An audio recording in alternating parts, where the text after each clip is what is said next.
Hey everyone, welcome to the 13th module in the Ultimate Denver House Hacking course. This one, we'll be talking about buying your next house hack. So this is transitioning from, house hack 1 to 2, 2 to 3, whatever it is.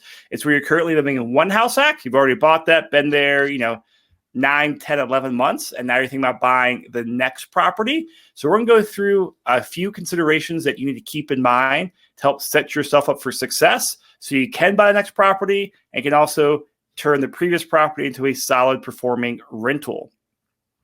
So my name is Chris Lopez. I'm a real estate agent at Your Castle Real Estate. I help house hackers buy properties and landlords buy rental properties. I got two great co-hosts tonight. One is Joe Massey, who is the Senior Loan Officer at Castle & Cook. Joe, how are you? Fantastic. So excited to be here, Chris. This is module lucky number 13. This is where you can really start seeing some gains as you buy that second property, that third property. So really excited to be talking about that. And of course, I'm here just as a resource for any sort of financing questions, any sort of permanent residential financing that comes up, helping house hackers, investment properties, first-time home buyers, etc. And really excited to have our third guest, the house hacking Tiger King, Mr. Jeff Exotic White, who's joining us today. Jeff, how are you doing? I'm doing excellent, Joe. Thanks for the intro. That really, I feel like that fits me well, especially when I give out baby tigers for lease signings. That's right. That's right. Yeah, my name's Jeff White. I'm a local Denver house hacker and active at the moment, and also house hacking coach that helps house hackers with maximizing their returns on their current or future house hacks. All right. So as you guys know, at this point, Joe and Jeff, they're experts. Glad to have them here. And we're going to jump into here because going into the next property, there's quite a few moving parts. So this will be a great discussion for all three of us. So I put together a checklist, and this is something I talk about with my clients quite frequently. It's in no particular order, but it's just things to keep in mind. So the very first thing I always recommend is before you make any move, whether it's to buy a new place, or not your current place, sell, refinance, or whatever, stop, take a breath, and review your strategy. This is where you take a step back, review your current strategy that you have in place, assess the current property performance, your finances, the market, all that stuff, because it's always good to make sure you get that 20,000 foot level view before you go back in the trenches and make that next tactical move. So it's always great to go out there and view the strategy. And this is really where it becomes important to have that long-term relationship with your team, with me as your agent, Jeff to help you out with getting more renters in your place and transitioning things, Joe on the finance aspect. And so this is one of the really great things about a team. And one of the things I enjoy about doing real estate is I really enjoy that long-term relationship building and helping people buy 1, 2, 3, 4, 5 properties to get them towards that retirement goal. And I know Jeff and Joe do as well, but always review your strategy and talk with your team members, your partners about that as well. So a couple other things. The next thing to think about is lending. So I put 2 bullet points down on here, and I'll let Joe fill them in. But one is obvious. You got to make sure you have your down payment and acquisition costs saved. So if your next house hack's going to cost $400,000, well, that probably means you can't do another FHA loan, or, you're going to have to do 5% down. And then how much you're going to have for acquisition cost? Are you planning on paying all the closing costs out of pocket? Or like in the previous modules, are you considering about raising the purchase price to wrap in the closing cost? Things to consider about it. Now, Joe, when it comes time to transition from one house hack to the next house hack, give us the rundown on what people need to know so they can make sure they can qualify for the next mortgage. Yeah, I mean, these 3 bullet points really hit it on the head. Number 1, down payment. This goes back to what we were speaking about yesterday and a couple days ago, that, you're house hacking and it only costs you $200 a month, let's say, to live in the property. But if you were renting a house anywhere else, it would cost you $1,200 a month. Well, that $1,000 a month difference, you shouldn't be just spending that and just going out and partying. You need to save that $1,000 a month, put that back in your bank account, continue to save money from your job or your side hustle or whatever else it is you're doing, and build up that down payment. So you want to buy another $400,000 property, you're going to need to have that, 5% down, $20,000 for your down payment. plus your closing costs. Maybe that's going to be another, $5,000, $7,000, $8,000, depending on your options there. So you really want to have that $5,000 or that 5% plus your acquisition costs saved up, ready to go. Then you also want to look at, and I'll help you with this. Can you qualify for the new mortgage payment while continuing to make the payments on the prior home?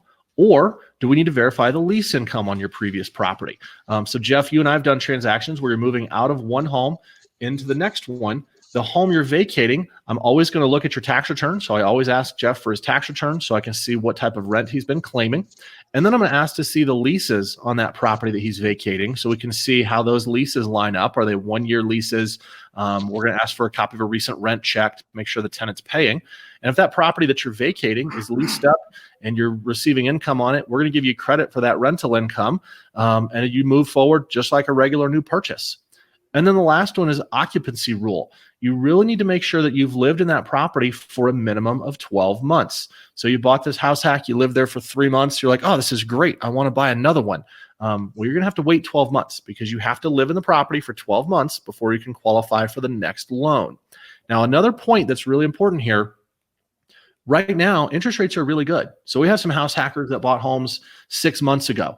And they're calling and they're saying, hey, you know what, Joe? Rates have gone down 0.5 point, 0.75 point. I want to refinance and lower the monthly payment because I'm keeping this as a long-term rental after I vacate and buy my next property. Okay, that's great. We'll do a new primary residence loan for you, but that is going to reset your 12 months that you need to live there. So you do a new loan in, let's just say, April, and you've lived in the property since January. Well, you're not going to be able to get a new loan next year in January. You're going to have to wait until next year in April because you need to live in the property for a full 12 months per loan. Otherwise, you could do a new refinance as an investment property, and then you can vacate the property at any time, but you're probably not going to have enough equity to do that because you haven't held the property very long. You don't have 25% equity in the property. So you really just want to make sure that you're taking the right steps, saving up your down payment, having leases and claiming that income on your tax returns, and then recognizing that 12-month time frame from when you moved in or when you got your most recent loan to when you want to get the next loan. And I mean, you were spot on there, Joe. And this is a conversation that I have a lot with my clients, whether they're house hackers or just, buying traditional landlord properties at 25% down. They'll say, hey, I'm looking to buy my next property. And it's like, great. Have you talked to Joe? Have you talked to your lender yet? And usually I sound like a broken record. I'm like, hey, that's where you have to go because this new property, everything is going to impact it. Just like buying your first property. It's, everything. Lending is so important. You need to make sure you have lending in place for that next property. And especially if you're a house hacker, like, hey, I'm thinking about buying a property next month or two, you should probably be talking to Joe a couple months before then. I don't think you can ever get ahead of the curve far enough in terms of lending to make sure everything's lined up. I've bought properties. I talked to Joe like 6 months before. Hey, look this over for me. Tell me everything looks good. Make sure I get my ducks in a row. Because it might be like, hey, you know what? Yeah, I know you have income, but as Joe said, you're not reporting that correctly. Or, hey, we need this type of lease instead. Well, great. Now that gives you a month or two to go out there and get things structured the appropriate way.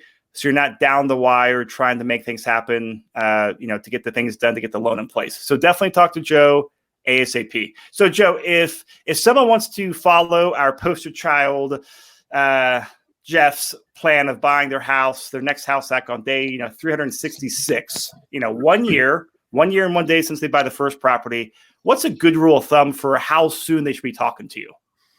Like before that next property, 2 months, 5 months, 6 months? About 2 months. About 2 months, assuming that everything is going really well, right? So again, I love picking on Jeff because he's here and he does a great job. His credit's always really good, right? So he doesn't need to call me 6 months in advance and say, okay, Joe, I need you to double check my credit to make sure everything is good. Now, when we bought his first house, he called me really far in advance. So we looked and, hey, everything was great shape.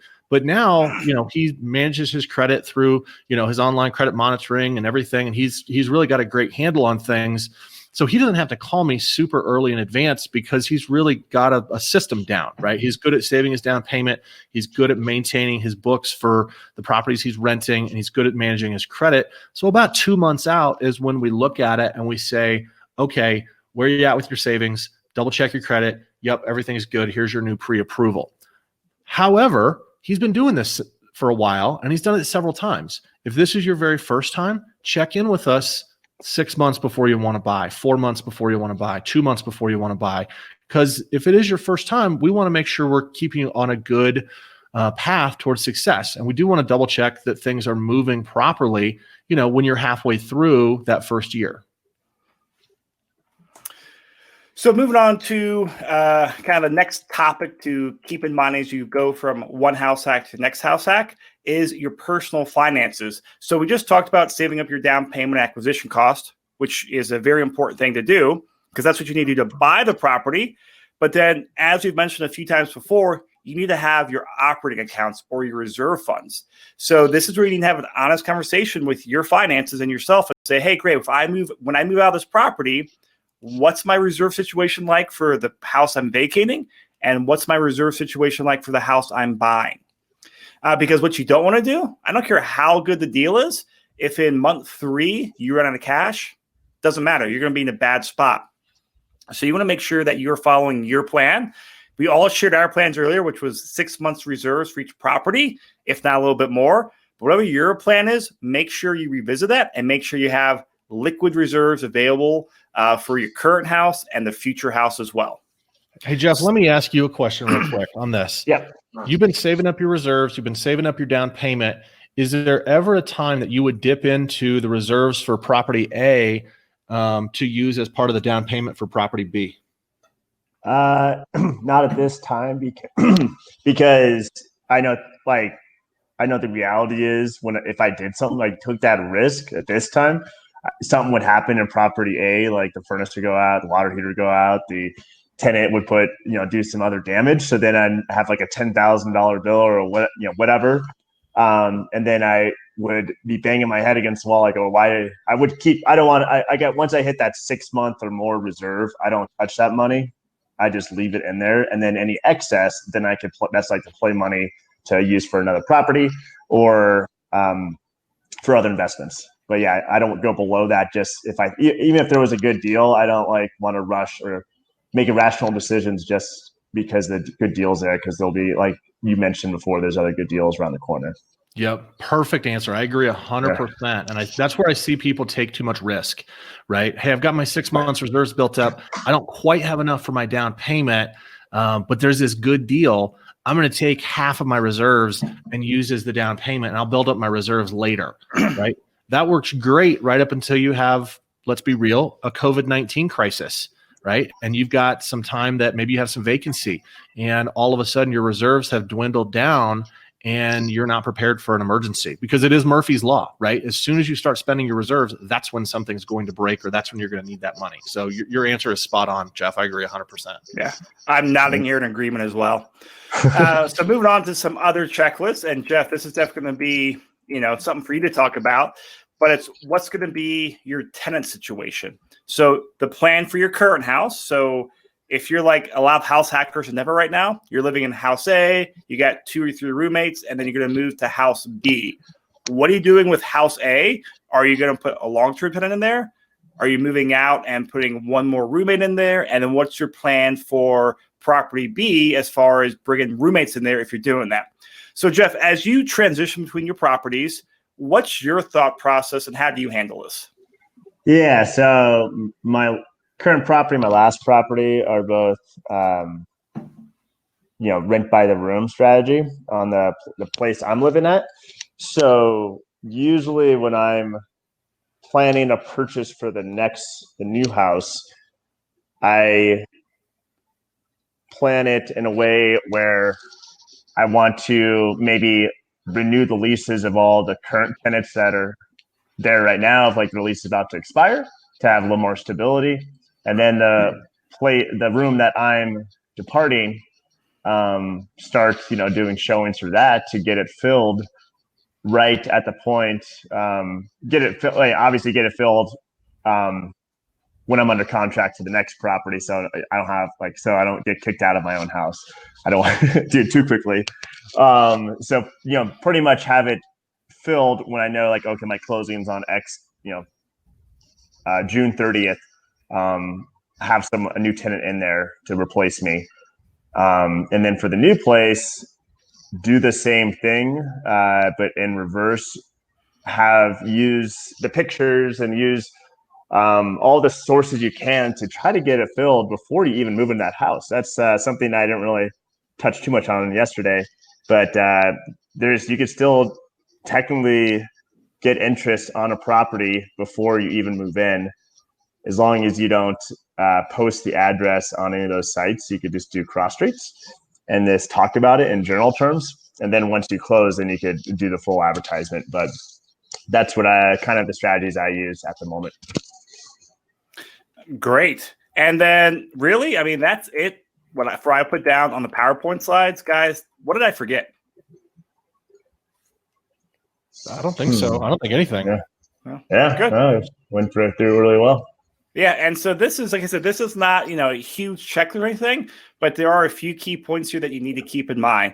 So, of course, if you guys need help with buying, your next house hack property, or you need to bounce ideas around, hey, that's what we're here for. I help with the properties, Joe helps with the lending, Jeff helps with stabilizing and tenants, all that stuff. So we are here as your team. Reach out to us at denverinvestmentrealestate.com/HHhelp. Joe, Jeff, thank you guys. Thanks, Chris. Thanks, Chris.